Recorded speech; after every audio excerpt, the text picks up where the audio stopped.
In this Grasshopper tutorial for beginners, I want to show you how you can use the field to produce these parametric pattern. First, as you can see here, we're going to define a series of points. We're going to give them some charges, as you can see here. And we're going to also talk about how they can affect and the decay inputs. After we talk about that, we're going to also talk about vectors, which we can affect and combine with different fields. As you can see here, it's going to affect the final results, the resolution we want, the location of the field, and finally extract the curves. Okay, let's get started from scratch and learn this step by step. So what I want to do here is to go to the vector menu, and in the field submenu you can see a series of fields.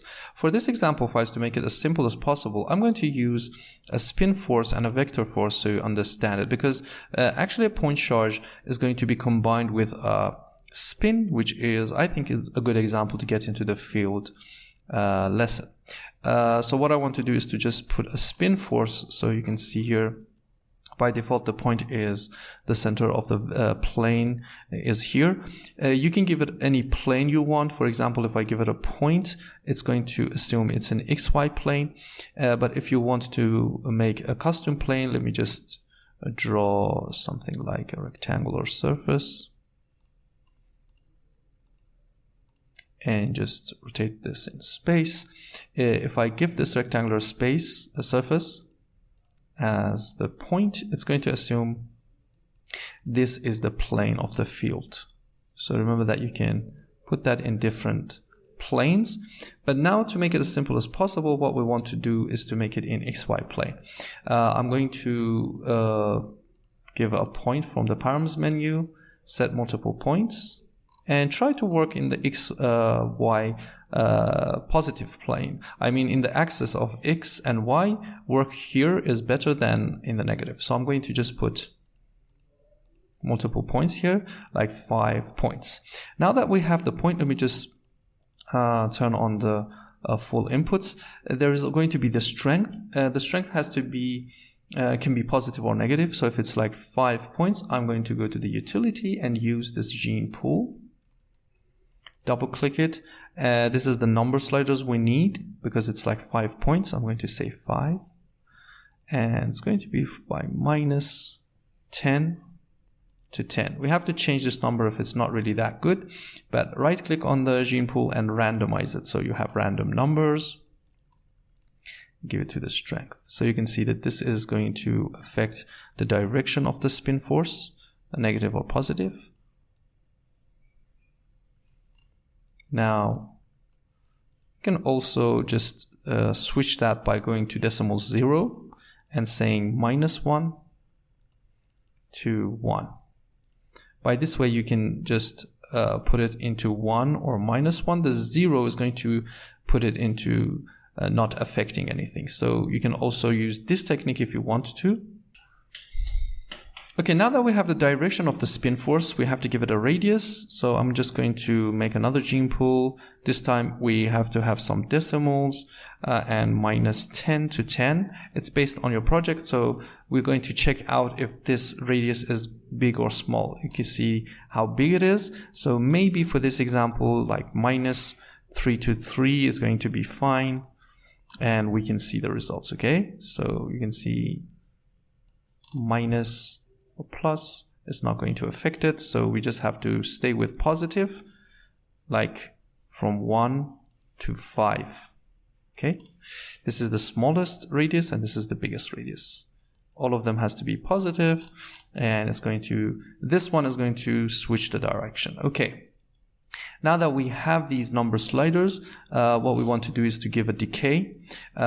Just make a number slider between 0 and the distance of the decay, maybe 3. It's going to be fine. And as we increase that, we're going to see the final results on the field, which I'm going to explain later. So the decay has to be also important. The bounds is the optional bounds for the field, which you can see if I extract it. This is the field you want to see the results. So what we want to do is, if you want to have more control on the field, is to draw a box and stay with the wireframe because we don't want to get messed up with the shaded mode and don't see the results. So I'm going to go to the wireframe, and if I wanted to change the box, I can simply just change the box and set this box to, instead of this one, I'm going to use a brep and set this to the box, to the bounds. And now, as you can see here, by changing this, this is going to update. Okay, now that we have the bounds, let's go and add another force which is in the vector field, and that is a vector force. Okay, these two forces, these two fields can be combined by using a merge field component. So remember that you can always merge fields by using a shift key to add them all to the fields and flatten it so all the fields combine into one. Okay, now that we have this spin force, let's go to the line vector and talk about this one. What I want to do here is to make it parametric. Let's just turn off the preview of the box so we don't get messed up. What we want to do here is to play with the vectors. I'm going to explain how vectors work. So first of all, as you can see here, the first input is a line. The best thing I can use here for this example is to use a line STL because we can control the direction. So I'm going to use the line STL as a line. The start can be extracted as a point and set maybe here, whatever you want. The direction, as you can see, the direction is up, so I'm going to make it a direction in the XY direction, okay? Because I want to have any direction in this plane, I'm going to combine it with an X and a Y. So this is going to be the result, right?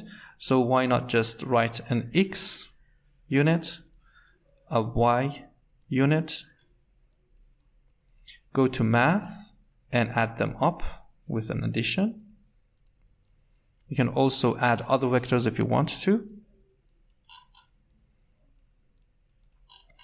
and give it to the direction.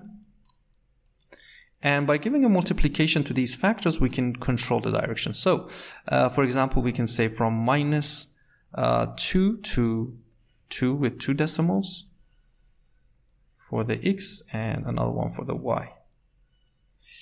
This one is going to control the direction of the X. This one is going to control the direction of the Y, right? If we want to control that.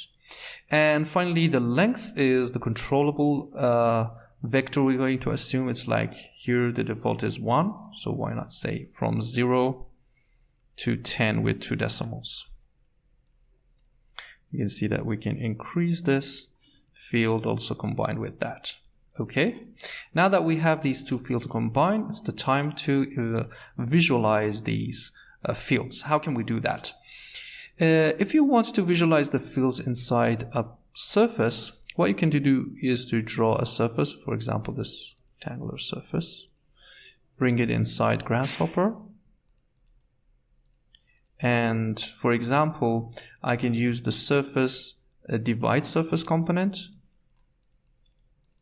and control the number of division I want in the UV direction.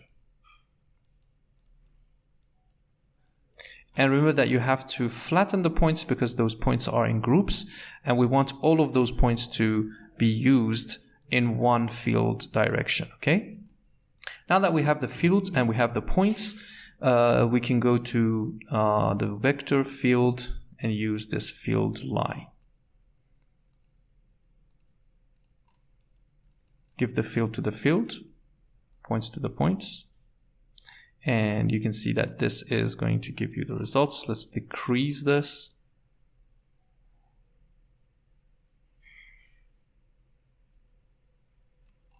Vector direction. Turn off the points.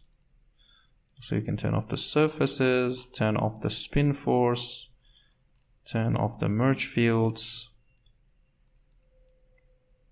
And you can see that you can produce those patterns on the surfaces.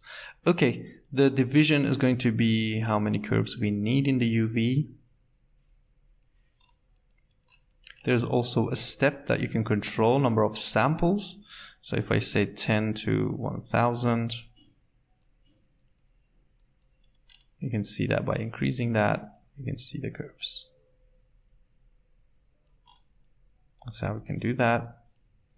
Other thing is not really that important, but we just wanted to show you how you can produce those curves here. If you, instead of using a surface and remember that this box is going to control the final results also. If I make it smaller, you can see it's not going to go outside the box. So I'm just going to make it big so it doesn't interfere with our algorithm.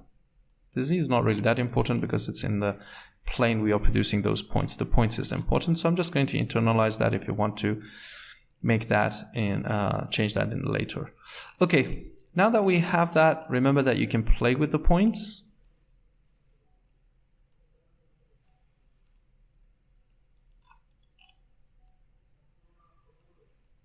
And get the final results. You can change the direction if you want to, direction of the spin force, the radius it's affecting. And if you just put them all to 0, they're going to affect like nothing. And all is going to be in this direction.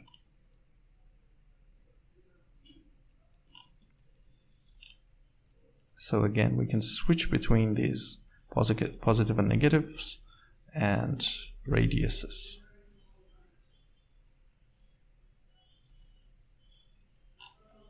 And the decay is also really important. If you increase it, you can see it's not going to affect it. If it's like 0, it's like the maximum it can. It's just going to be affect. And as you can see here, even if I change the direction, it's going to affect the spin force. Not really, the vector is not going to affect it. Even if I increase that, it's going to change the spin force like that. So the decay is really important in producing the pattern. Play with that to get the final results. And finally, another technique I wanted to show you here is if you open the simple example file, which is example file 1, you can see that this one is really easy to understand now that I've explained. We have a series of spin forces here. The merge field, the bounding box is like this, which is a flat box. Again, if you want to control that, you can go to the surface, primitive plane surfaces, and control it by a number slider. I can give that to the XY and also a point for the plane if I want to control that. The location, if I want to increase the size. So this example file is also useful if you want to change the size of the box. And if you give it to the box, you can see that you can increase that or decrease that. Okay. So remember that you can always use a plane surface if you want to. The decay is also important, as I've explained before. You can see that by changing that. This one is not really that important, but you can see by increasing or decreasing minus and positive, it can affect. I've wanted to explain more about the radius. So you can see by even changing that, by increasing the decimals, by minus and plus, you can even affect slightly the multiplication of this. Finally, the point, which is going to be the vector and the direction, the length. And for this one, instead of a surface, I've produced a line STL in an X direction, which you can increase the length, and then divide it into a series of points and use that as the points for the field line. And you can see that by increasing the division, you can get more curves and so on. So that's also another way of producing the fields and the fields basics, especially for the spin force and vector force. I hope this tutorial for beginners was useful. If you have any questions, ask below this lesson, and thanks for watching. See you next time. Bye.